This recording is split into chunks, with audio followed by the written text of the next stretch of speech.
Le Cameroun est un pays de droit et non pas un pays de marcheurs. Le président de la Chambre basse s'est exprimé ainsi ce lundi à l'ouverture de la deuxième saison de l'année législative.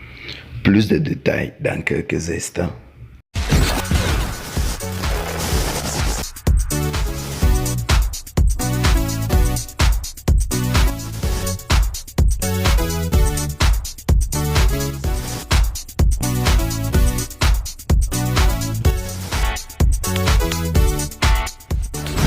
Merci de m'avoir invité sur ces plateformes.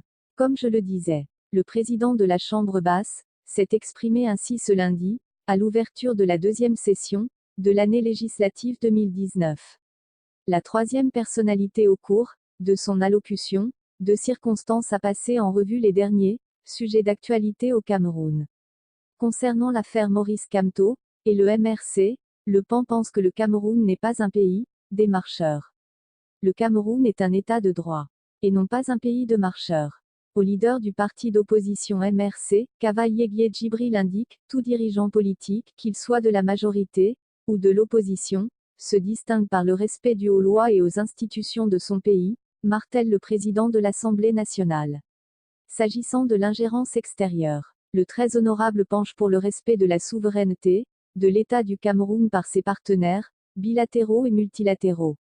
Pour le président de la Chambre basse du Parlement, les allégations faites au Cameroun par les conspirateurs manquent de fondement.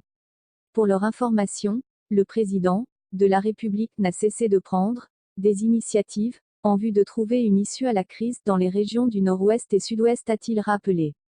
Ainsi, la représentation nationale exhorte les Camerounais à plus de vigilance et à trouver des solutions endogènes à leurs problèmes, a-t-il ajouté. Cependant, le président de la Chambre basse n'exclut pas le soutien des partenaires de bonne foi. La situation sécuritaire dans les régions en crise n'a pas été en reste pendant le discours du PAN. Kavalyé Djibril envisage l'espoir du retour d'une paix durable dans les régions du Nord-Ouest, Sud-Ouest et extrême Nord aussi.